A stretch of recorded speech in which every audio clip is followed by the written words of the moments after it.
Hello and welcome to our December 2024 Tullie Textiles session. I can't believe that we're already in December and it's our last session of the year.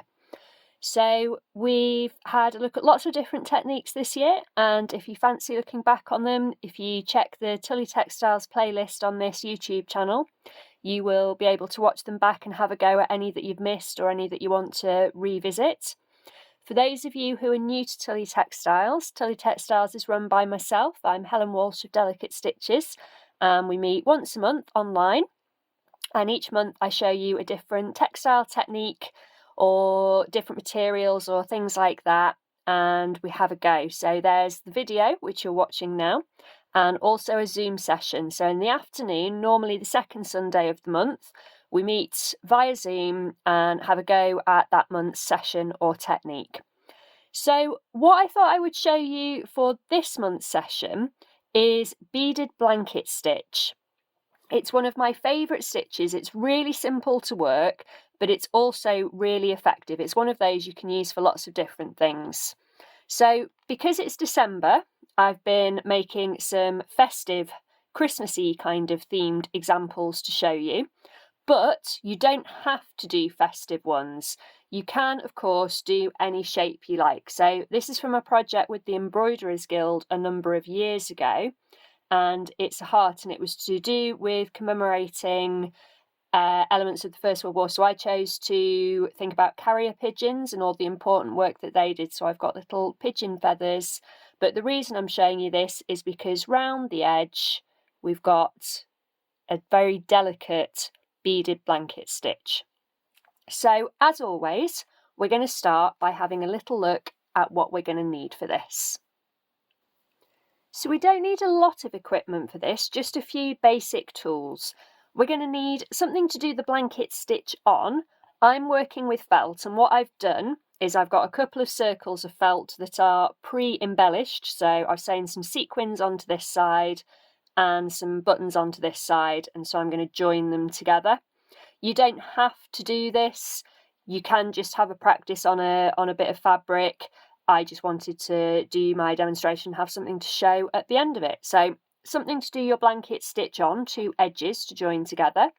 You're going to need a needle and thread, some beads, and a pair of scissors. In terms of beads, it's obviously easier if you use something with a relatively large hole. So what I've got here are knitter's beads, and they're glass. They're very pretty, but they've got a nice big hole. And the reason I've chosen these is because I want to use embroidery thread. I'm using a cotton perlé, which is relatively thick, and so I need a relatively thick needle to be able to use this thread.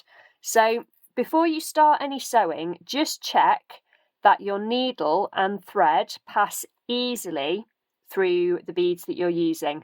Now, as you can see from this example, which I just showed you before, you can use super teeny tiny beads and a very fine thread. You'll just have to use also a very fine needle and it'll be a bit more fiddly. There's nothing to stop you doing that. I'm just showing you with something a bit chunkier because it's easier to demonstrate with. So what we'll do is we'll get started. So I'm going to pop these bits to the side. So I've got my needle threaded with my embroidery thread, and what I'm going to do is just cut a length. Don't need to have enough to go all the way round. We can use multiple pieces. And regular viewers will know that I have no problem with using knots. It's going to be on the inside of this, so nobody's going to see it. So I'm going to use a knot to start. So if you can already work blanket stitch, this is going to be a super quick tutorial and you'll catch it really easily. If not, don't worry, we'll go step by step. Because I'm using felt, what I can do is I can catch my knot inside my fabric. So I'm kind of coming up through the middle of the felt. So you can't see my thread on either the inside or the outside. Because what I want to do is I want to start at the edge. Now at this point I'm going to mention that you can work blanket stitch either from left to right or right to left, it doesn't matter, and you can work it kind of facing upwards like this or downwards like this, so just go with whatever feels comfortable. I'm going to demonstrate this way and I'm going to go left to right because that's most comfortable for me. But so long as you're making the stitches, it doesn't matter which direction you work it in. So I've got my thread coming out at the edge, and what I'm going to do is I'm going to thread a needle onto my bead. Is that right? Thread a bead onto my needle would make more sense, wouldn't it? And I'm just going to nudge it so that it's sitting at the edge of my 2 circles of felt. So I've got my 2 ready embellished circles of felt. I'm just taking that bead along, and then I'm going to make my first blanket stitch. So I'm going to go along slightly and down, then I'm going to go through both layers. So I'm going straight through, tip my needle up, make sure that my thread and my bead are sitting behind the needle.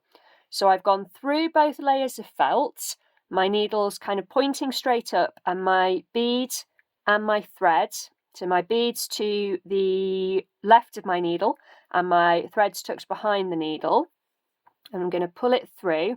So I'm basically making a little loop, and that's my first blanket stitch, and that's going to hold that bead nicely in place.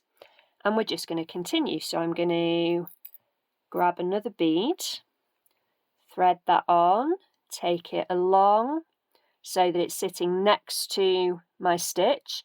So I'm going along and down, straight through both layers of felt, tipping the needle up, making sure that the thread's sitting behind the needle as I'm looking at it. There we go, so you can see that there.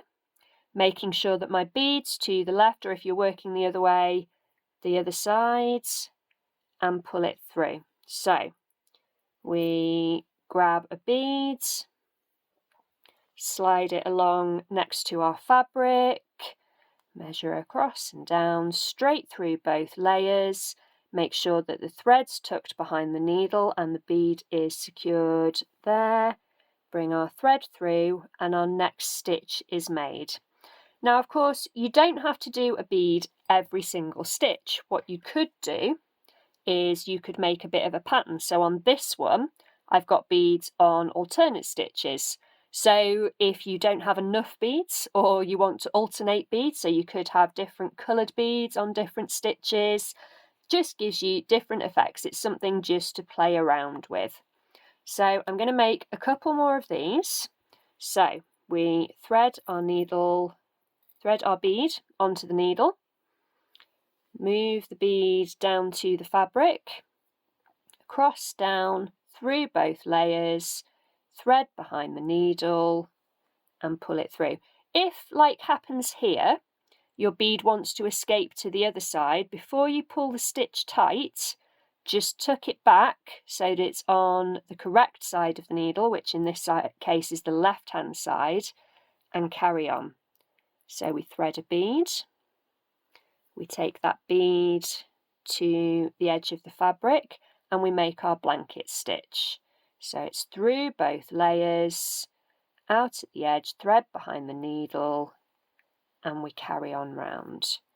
So it's a lovely simple stitch once you've got the hang of it. You can always just have a bit of a practice on some square fabric, scrap fabric is what I meant to say there, if you're struggling. And if you're using quite big beads and fairly big stitches like I am here, you can see it's quite a quick process as well. So what I'm going to do is I'm going to just work my way round, and then we'll have another look when it's time to change thread,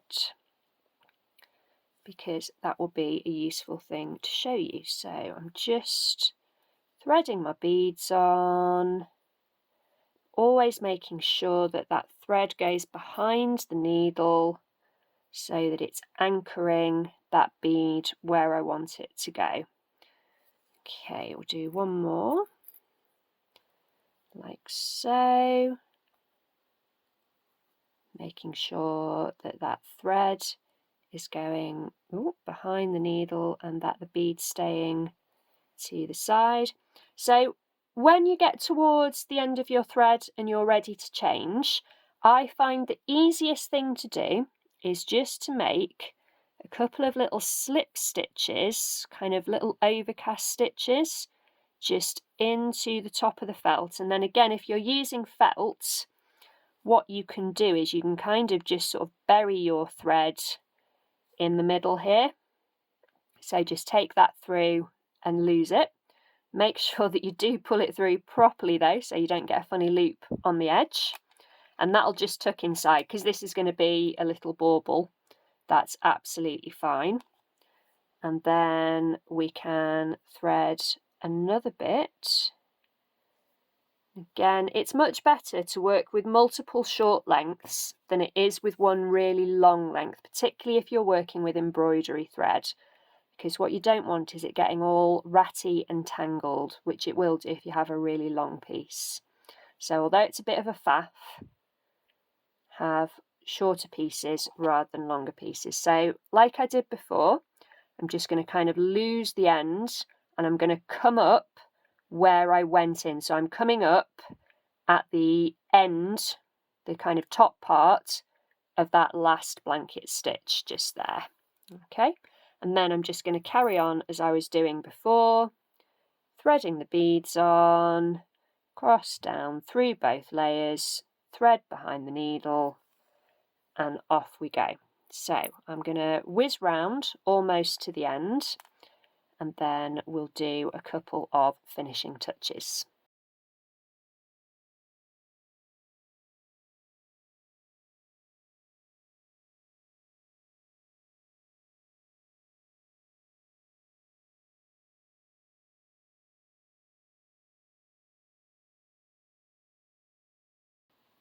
So I'm almost all the way around my little bauble now, so you can see I've got lots of lovely beads, and my spacing is relatively even. Doesn't really matter too much, it's just a bit of fun. And what I'm going to do, just to make this a bit more bauble-esque, which I think is a very technical term, is I'm just going to pop a little bit of toy stuffing, but you could use cotton wool, you could use fabric scraps, thread ends, whatever you've got to hand really, it doesn't matter, just to give it a little bit of extra body. And I'm also going to add a little hanging loop so that I can pop it on the tree.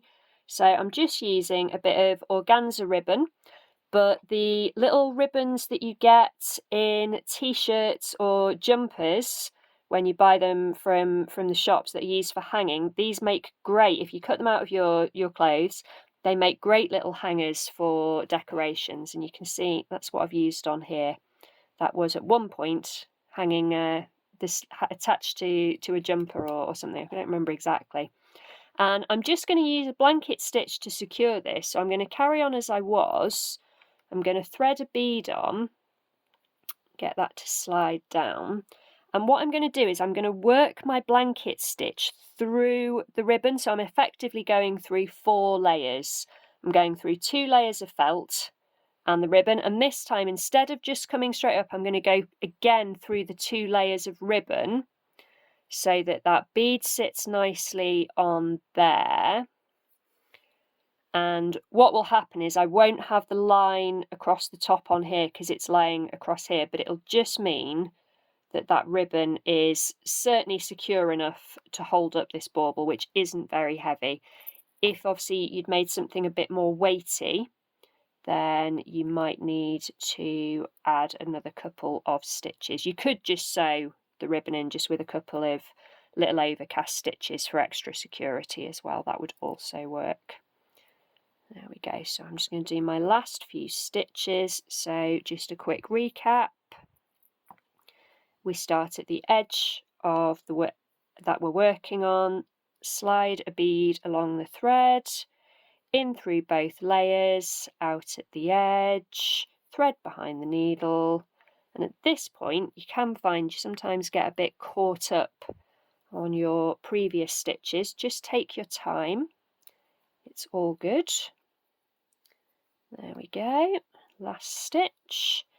And then all I'm going to do to finish off is I'm just going to kind of make that final bit along the top. So tuck the ribbon out of the way so I don't sew it in there.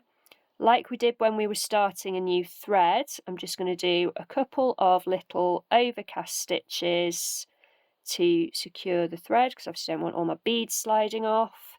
Then I'm just going to poke that into the bit that I'm working on, snip the end, and that will just disappear into my little bauble. And there I've got a nice festive little decoration with a beautiful beaded edge. But as I said at the beginning, you don't have to use this for Christmassy things. It's just a really nice technique to work on. But as it was our December session, I thought we'd have a go at that. So as always, let me know how you get on. If you've got any ideas for future sessions, things that you'd like to try, things you'd like to have a go at, then do let me know. But have a wonderful Christmas, or whatever you celebrate or don't celebrate at this time of year. Have a lovely, peaceful, restful time. And I hope to see you again in the new year for more stitching and textiles.